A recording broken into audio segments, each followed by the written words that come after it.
আসসালামু আলাইকুম ভিউয়ার্স, কেমন আছেন? আশা করি সবাই ভালো আছেন। এই দেখুন, আজকে আরেকটি নকশা নিয়ে আপনাদের সামনে উপস্থিত হয়েছি। এই নকশার সাহায্যে আপনারা বশীভূত করতে পারবেন। বশীভূত করার জন্য এই নকশাটি ভালো করে খেয়াল করেন, একদিনের মধ্যেই বশীভূত হবে। এটা আমার পরীক্ষিত। এটা দিয়ে আমি অনেক কয়টা কাজ করছি, আপনাদের দোয়ায় কাজগুলো হয়ে গেছে। আপনারা চাইলে নিজেও কাজগুলো করে দেখতে পারেন। আর হ্যাঁ, আপনারা যদি নতুন হয়ে থাকেন তাহলে অবশ্যই আমার এই চ্যানেলটি সাবস্ক্রাইব করে এই চ্যানেলের সাথে থাকুন। অনেক কিছুই জানতে পারবেন এবং কি শিখতে পারবেন, কারণ আমার এই চ্যানেলে অনেক পুরাতন গুরুবিদ্যা এবং কি পুরাতন বইয়ে থেকেও আমি নকশাগুলো দিয়ে থাকি। আপনাদের কোনো না কোনো কাজে অবশ্যই লাগবে।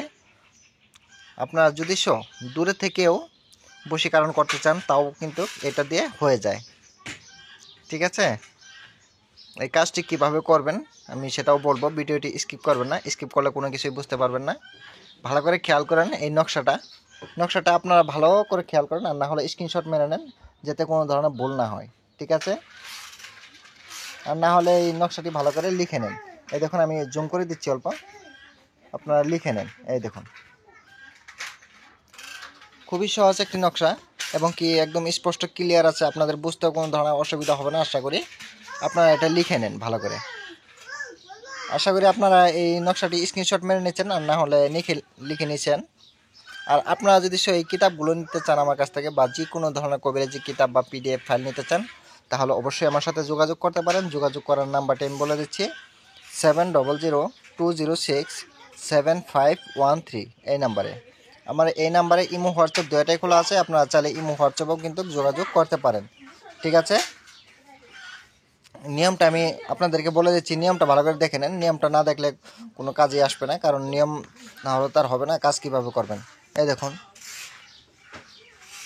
যদি কোনো নারীকে বশীভূত করতে চান তাহলে উক্ত নকশা লিখে খাঁটি ঘি নকশায় লাগিয়ে নিশি রাত্রে একা ঘরে বসে মোমবাতির আগুনে নকশাটি জ্বালাবেন। কথাটা বুঝতে পারছেন? এই দেখুন, যে কোনো কালি দিয়ে আপনারা লিখতে পারেন এই নকশাটি। লিখে কিন্তু খাঁটি ঘি লাগবে। খাঁটি ঘি এই নকশাটিতে লাগিয়ে আপনারা নিশিরাত্রে একা ঘরে বসে এই নকশাটি ভালো করে জ্বালাবেন, মোমবাতির আগুনে জ্বালাবেন। পরপর 3 দিন জ্বালাবেন, একদিনেই হয়ে যায়। এরপরও আপনারা 3 দিন জ্বালাবেন। অবশ্যই কিন্তু নিচে নাম লিখতে হবে। ঠিক আছে, এবং কি তার মার নাম লেখা লাগবে, ছেলের নাম, ছেলের পিতার নাম লেখা লাগবে। ঠিক আছে, ভিডিওটি আমি আর বেশি বড় করব না, আজকের মতন এই পর্যন্তই। আপনারা সবাই দোয়া করবেন আমার জন্য, আমি যাতে ভালো কিছু দিতে পারি, আপনাদের উপকার আসে। সবাই ভালো থাকেন, সুস্থ থাকেন। খুদা হাফিজ। আবার দেখা হবে অন্য একটি ভিডিওতে। আমি চেষ্টা করব পুরাতন কোনো কিছু নিয়ে আসার জন্য, যাতে আপনাদের কোনো না কোনো কাজে অবশ্যই লাগে।